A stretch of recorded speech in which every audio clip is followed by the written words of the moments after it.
사도신경으로 신앙 고백하십니다. 나는 전능하신 아버지 하나님 전지의 창조주를 믿습니다. 나는 그 유일하신 아들 우리 주 예수 그리스도를 믿습니다. 그는 성령으로 잉태되어 동정노 마리아에게서 나시고 본디오 빌라도에게 고난을 받아 십자가에 못 박혀 죽으시고 장사된 지 사흘 만에 죽은 자 가운데서 다시 살아나셨으며 하늘에 오르시어 전능하신 아버지 하나님 우편에 앉아 계시다가 거기로부터 살아있는 자와 죽은 자를 심판으로 오십니다. 나는 성령을 믿으며 거룩한 공교회와 성도의 교제와 죄를 용서받는 것과 몸의 부활과 영생을 믿습니다. 아멘. 오늘 아침에 하나님께서 우리 모두에게 주시는 생명과 진리의 말씀은 마태복음 10장 5절에서 8절까지 말씀입니다. 한 절씩 교독하시겠습니다. 마태복음 10장 5절 예수께서 이 12를 보내시며 명하여 이르시되 이방인의 길로도 가지 말고 사마리아인의 고을에도 들어가지 말고 가면서 전파하여 말하되 천국이 가까이 왔다 하고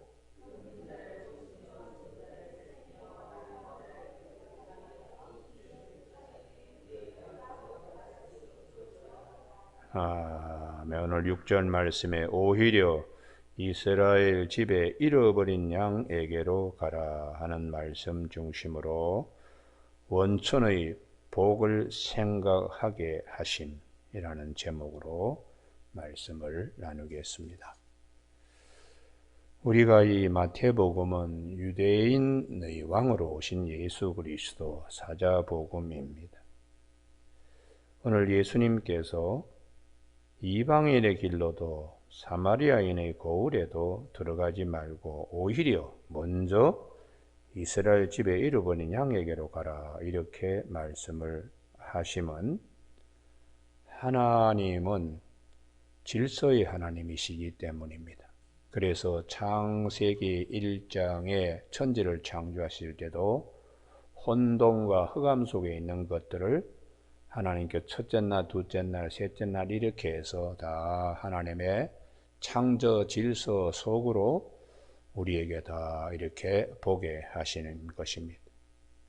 그래서 성경에 보면 고린도전서 14장 33절에 하나님은 무질서의 하나님이 아니시오 오직 화평의 하나님이시라. 마귀는 흩어놓습니다. 이간질시키고 거짓말하고 혼란스럽게 만들고, 그러나 하나님은 질서의 하나님이십니다. 그래서 이러한 하나님의 질서, 창조 질서에 따라서 우리에게 생각하게 하시는 본문입니다. 먼저 이스라엘부터, 그리고 사도행전 1장에 있는 것처럼 성령이 임하시면 너희가 권능을 받고 예루살렘과 유대와 사마리아와 땅 끝까지 이르러 해서 하나님은 창조 질서의 순서, 이것을 우리에게 이제 말씀해 주고 있는 것이. 그래서 오병이의 기적을 행하실 때도 마가복음이나 누가복음은 하나님이 우리에게 어떻게 말씀하시나, 예수님께서 마가복음 6장 40절에 보면은 때를 지어 푸른 잔디 위에 앉게 하사 혹 100명씩 또는 50명씩, 이게 이제 딱딱 질서에 따라서 앉혀서, 그리고 난 다음에 주님이 떡을 떼어 축사하신 후에 제자들의 손을 통해서 또한 나누어 주시는 그런 이제 말씀입니다. 우리가 많은 사람이 3일 동안 굶었을 때에 얼마나 그냥 우왕좌왕하며 그냥 으르르 모이고 이럴 수도 있잖아요. 그렇지만은 푸른 잔디 위에 때를 지어 앉게 하신 때 100명씩 혹은 50명씩 그렇게 앉힌 후에 주님이 12강, 먹고도 남음 있는 부스러기 모았을 때 12강들이가 되게 풍성한 복을 주시는 하나님이십니다. 그래서 우리가 이 하나님을 생각하면 마음에 평화가 찾아옵니다. 할렐루야. 시편 23편에 여호와는 나의 목자시니 내가 부족함이 없으리로다. 그가 푸른 초장에 나를 누이시고 쉴만한 물가로 인도하신다고. 하나님은 무질서의 하나님이 아니시고 화평의 하나님이시기 때문에 우리가 하나님을 생각하면 하나님의 질서 속에는 우리가 누릴 평화와 화평이 있음을 말씀해 주고 있습니다. 그래서 사도행전 1장 8절에 성령이 임하실 때 예루살렘, 온 유대, 사마리아 땅끝까지 해서 하나님의 복음 전파가 동시문적으로 이렇게 파급됨을 우리에게 일러주는 것이죠. 그래서 우리가 기억할 것은 항상 하나님의 질서, 창조 질서 속에서 무엇을 생각해야 되는가? 원천의 복을 생각해야 하는 것입니다. 오늘 주님께서 왜 이스라엘 집에 잃어버린 양부터 먼저 가게 이렇게 말씀을 하셨는가? 그것은 언약 때문에 그렇습니다. 언약 때문에요. 그래서 주님께서 이 본문에 입각하여 하나님의 언약 때문에 구원이 유대인으로부터 나오기 때문이고, 그 유대인 가운데도 예수 그리스도로부터 구원의 역사가 시작되기 때문에, 그래서 먼저 이스라엘의 집에 잃어버린 양으로. 그래서 우리가 요한복음 4장에 보면 그 사마리아의 수가성 여인을 주님께서 동네 밖에 있는 야곱의 우물에서 먼저 기다리고 계실 때 그 여인이 와서 주고받는 대화 속에서 왜 이스라엘 백성들은 예루살렘에서, 또 우리는 이 그리심 산에 있는 사마리아 성전에서 예배를 드려야 되는가 하고 질문할 때에 예수님께서 이제는 내 말을 들으라. 여자여, 내 말을 들으라. 이 산에서도 말고 예루살렘에서도 말고 너희가 아버지께 예배할 때가 이제 이르게 된다고. 이게 이제 새술은 새 부대에 닿는 것이죠. 너희는 알지 못하는 것을 예배하고 우리는 아는 것을 예배하니 이는 구원이 유대인에게서 남이라. 이렇게 주님이 가르쳐 주셨습니다. 그래서 이 주님이 이렇게 말씀하시는 것은 하나님의 언약이 이사야서를 통하여, 특별히 이사야 7장 14절에 여자가 낳은 처녀가 아기를 낳을 텐데 그 이름을 임마누엘이 하리라 하고 11장 1절 때문에 그래요. 이 새의 줄기에서 한 싹이 나며 그 뿌리에서 한 가지가 나서 결실할 것이라고. 이것 때문에 구원의 축복, 원천의 복이 어디서부터 시작되는가? 성경은 끊임없이 다윗의 집, 유다 지파, 다윗의 집, 이렇게 그 후손들 해서 딴 데가 아니고 하나님은 먼저 약속한 백성들에게 먼저 예수님이 약속한 대로 오셨기 때문에 이스라엘 집에 잃어버린 양부터 가서 찾도록 그렇게 말씀합니다. 그러므로 우리가 신앙생활 할 때의 모든 것이 다 하나님으로부터 온다는 사실을 꼭 기억하시고, 하나님의 말씀은 절대로 변하지 않는다. 반드시 그 말씀은 성취된다. 그래서 민수기 23장 19절에 하나님은 사람이 아니시기 때문에 거짓말을 하지 아니하시고 인생이 아니시기 때문에 그 말씀하신 걸 후회하지 아니하신다. 그 말씀하신 것을 실행하고 반드시 하신 말씀을 행하시는 분이라고 성경은 그렇게 약속하시기 때문에 우리가 이 원천의 축복은 말씀으로부터 오는 겁니다. 할렐루야. 말씀으로부터 온다는 것을. 그래서 히브리서 1장에 옛적의 선지자들을 통하여 여러 부분과 여러 모양으로 우리 조상들에게 말씀하신 이가 이 모든 날 마지막에는 아들을 통하여 우리에게 말씀하셨으니, 이 아들을 통하여 말씀하여. 그래서 우리가 원천의 복이 대단히 중요합니다. 오늘 우리가 왜 예수님이 딴 데부터 가지 말고 이스라엘의 집에부터 먼저 가라고 말씀하셨나?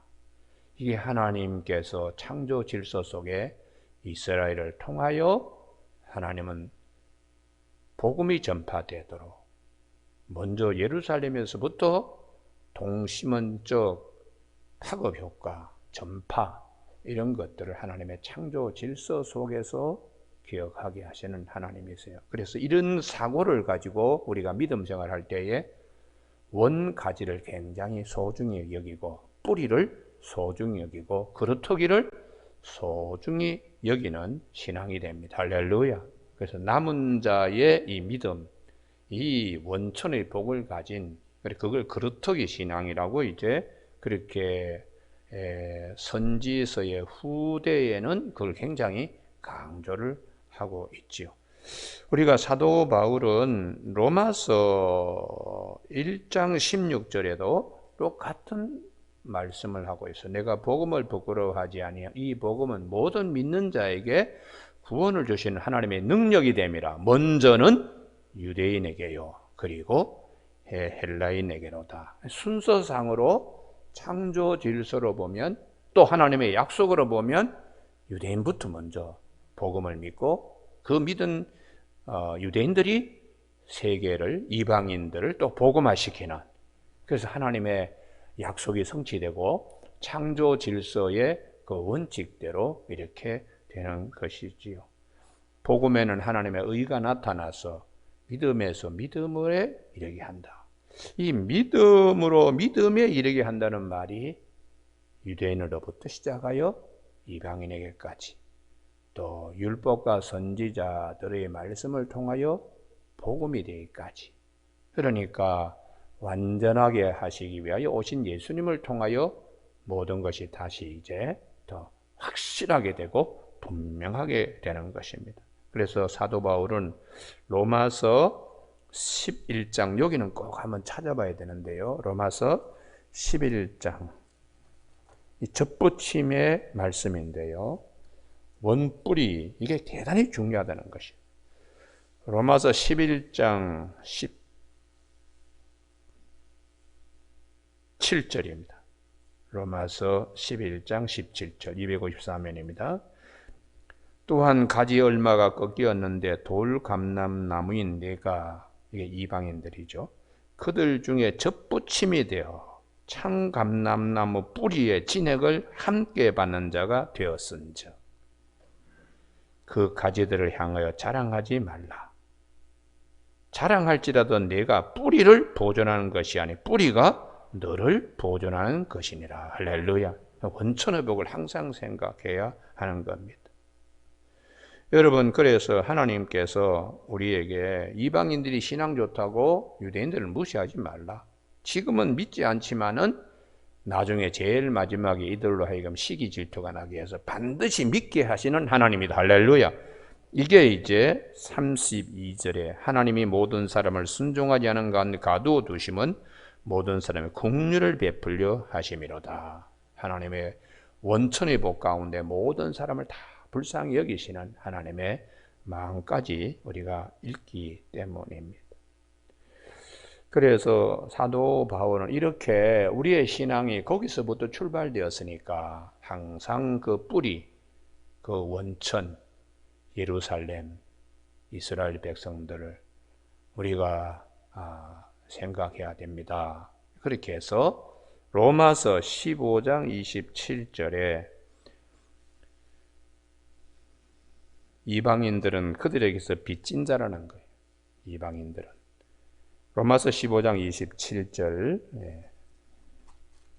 로마서 15장 27절 저희가 기뻐서 하였거니와 또한 저희는 그들에게 빚진 자니 이방인들이 특별히 마케도니아에 있는 빌립보 교회나 혹은 또 아가야에 있는 고린도 교회나 예루살렘 교회, 가나안 교회를 연보하며 물질적으로 도와주는 일에 대하여 27절에 기뻐서 하였거니와 왜 기뻤을까요? 우리가 이런 복음을 누리는 것은 이스라엘 때문이고 예루살렘 때문이라고 그렇게 생각하기 때문입니다. 또한 저희는 그들에게 빚진 자니 이게 굉장히 중요합니다. 이걸 우리가 아는 것이요. 만일 이방인들이 그들의 영적인 것을 나누어 가졌으면 육적인 것으로 그들을 섬기는 것이 마땅하니라. 할렐루야. 원천의 복을 기억하면 감사하지요. 그래서 사도 바울이 사도행전 20장에 보면 아시아에 있는 많은 이제 그 집사님들, 회계 책임자들이 각 교회에서 연보한 것을 이제 가지고 예루살렘에 올라갈 때에 사도 바울이 같이 그 부조한 것들을 같이 이제 가지고 올라갑니다. 그래서 안디옥 교회는 우리가 이런 복음을 받았는데 예루살렘에 흉년이 들고 그 교회가 어렵다 그러니까 우리가 먼저 가서 영적인 축복을 받았으니까 물질적으로 갚아야 되지 않겠는가. 그래서 바나바와 이 바울을 이 손을 통해서 부조금을 들고 예루살렘에 올라가게 했다고 사도행전 11장에서 그렇게 말씀하고 있어요. 그러면 우리가 이 전체 성경의 흐름으로 본다면 원천의 복을 생각하는 그 자체가 축복입니다. 할렐루야. 그럼 모든 원천의 축복은 어떻게 오는가?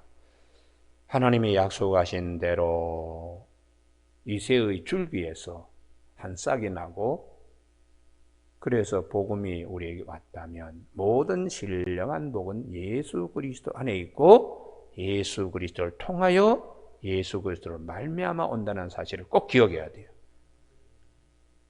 예배소서는 교회론입니다. 그 1장 3절에 찬송하리로다 우리 주 예수 그리스도의 아버지 하나님. 왜 찬송해야 되는가? 하늘에 속한 모든 신령한 복이 예수 그리스도를 통해서 주시기 때문입니다. 할렐루야. 그래서 사도 바울은 끊임없이 우리가 그 원천의 복을 생각해야 된다. 그러므로 골로새서 3장 1절에 땅에서 우리가 살지만 위의 것을 찾아라. 위의 것을 찾아라. 오늘 아침에 우리가 이 위의 것을 찾는 축복들이 있기를 바랍니다. 위의 것을. 그래서 야고보 사도, 예수님의 젖동생 야고보 사도가 야고보서 1장 17절에 온갖 좋은 은사와 온전한 선물이 다 위로부터 빛들의 아버지께로부터 내려온다고 이렇게 말씀하세요. 이렇게 말씀하십니다. 모든 좋은 것들, 온갖 좋은 은사, 야고보서 1장 17절에 다 위로부터 빛들의 아버지께로부터 내려오나니. 그래서 우리 마음을 이 은혜, 원천의 복을 마음에 갖도록 영적 분별을 하라는 거예요. 그것이 야고보서 3장 14절, 15절, 16절, 17절에 대한 것인데요. 마음에 독한 시기가 막 생기면 우리가 이거 원천의 복 받는데 방해꾼이구나 그렇게 생각하라는 것입니다. 야고보서 3장 14절에 너희 마음에 속한 독한 시기와 다툼이 있으면 자랑하지 말라. 진리를 거슬러 거짓말하지 말라. 마귀의 영이 가까이 왔기 때문에 그렇게 마음을 휘젓고 다닌다는 거예요. 이러한 지혜는 위로부터 내려온 것이 아니요 땅의 것이요 정욕의 것이요 귀신의 것이니 시기와 다툼이 있는 것은 혼란과 모든 악한 일이 있습니다. 무질서의 세계니까. 그런데 하나님은 질서의 하나님이시기 때문에 화평을 주시기 때문에 3장 17절에 오직 위로부터 난 지혜는 첫째 성결하고 다음에 화평하고 관용하고 양순하며 긍휼과 선한 열매가 가득하고 편견과 거짓이 없나니 화평하게 하는 자들은 화평으로 심어 의의 열매를 거둔다고 위로부터 내려오는 축복에 대하여 말씀하고 있어요. 여러분 오늘 아침 우리가 기도할 때 예수님께서 먼저 이스라엘의 집에 잃어버린 양부터 가라. 이게 어떤 말씀인가? 유대인만 챙기는 말씀인가? 그렇지 않습니다. 유대인으로부터 복음이 널리 전파되게 유대인의 사명입니다. 그래서 그 사명을 깨달은 사도 바울이나 또 바나바나 또 베드로나 이런 분들이 복음을 이제 예루살렘만이 아니죠. 여러 지역에 전파하여서 하나님의 나라가 온 땅에 편만하도록 그렇게 말씀하시는 것입니다. 오늘 아침 우리 모두에게 그러면 원천의 복을 생각할 때에 마태복음 이제 10장으로 돌아오면 7절 가면서 전파하여 말하되 이 동그라미가 이렇게 막 이렇게 파동 쳐가지고 나가듯이 가면서 전파하여 말하되 이 복음을 전도할 때에 그분의 심장과 마음을 이렇게 우리가 상상하면 뜨거움이 있습니다. 뜨거움이 있어서 천국에 가까이 왔다 하고 이 복음을 전하는 하나님의 지배하심이 우리에게 이제 곧 코앞에 이르렀다고 외치라는 거예요. 8절 다 같이 읽으실까요? 시작. 병든 자를 고치며 죽은 자를 살리며 나병 환자를 깨끗하게 하며 귀신을 쫓아내되 너희가 거저 받았으니 거저 주라. 할렐루야. 이게 원천의 복을 생각하라는 거예요. 내가 이런 은사와 내가 이런 사역들을 할 때 이게 하나님께서부터 주신 것이기 때문에 하나님이 기뻐하시는 것으로 우리가 행해야 된다. 여러분, 오늘 아침에 이 원천의 복을 생각하면은 하나님이 끊임없이 그분을 통하여 계속해서 역사하시는 하나님이십니다. 그래서 항상 위의 것을 생각하고 위로부터 하나님이 나에게 주시는 좋은 것들을 기대하며 오늘도 나를 복음 전하는 자로 전파하도록, 그래서 하루 일과를 우리에게 하나님이 새날을 주실 때에 위로부터 나리는 원천의 복을 누리면서 하루를 시작하는 저와 여러분이 다 되시길 주님의 이름으로 축복합니다. 기도하시겠습니다. 하나님 아버지, 오늘도 우리에게 주님께서 제자들을 택하시고 흠 많고 부족한 자들이지만은 건축자들이 버린 돌을 모퉁이의 머릿돌로 삼아서 원천의 복을 전달하게 하시는 하나님의 이 은혜를 아침에 상고할 수 있도록 우리 모두의 눈을 열어주심을 감사를 드립니다. 새날을 맞이하여 오늘도 저희들이 위로부터 하나님께 주시는 야고보서 1장 17절의 말씀처럼 온갖 좋은 은사와 온전한 선물들이 다 위로부터 빛들의 아버지께로부터 내려온다고 말씀하신 대로 이 아침 우리 모두에게 이 원천의 복이 있는 아침 되게 하여 주시기를 원하오며 예수님의 이름으로 기도드립니다. 아멘. 하늘에 계신 우리 아버지의 이름을 거룩하게 하시며 아버지의 나라가 오게 하시며 아버지의 뜻이 하늘에서와 같이 땅에서도 이루어지게 하소서. 오늘 우리에게 이루어질 양식을 주시고 우리가 우리에게 잘못한 사람을 용서하여 준 것 같이 우리 죄를 용서하여 주시고 우리를 시험에 빠지지 않게 하시고 악에서 구하소서. 나라와 권능과 영광이 영원히 아버지의 것입니다. 아멘.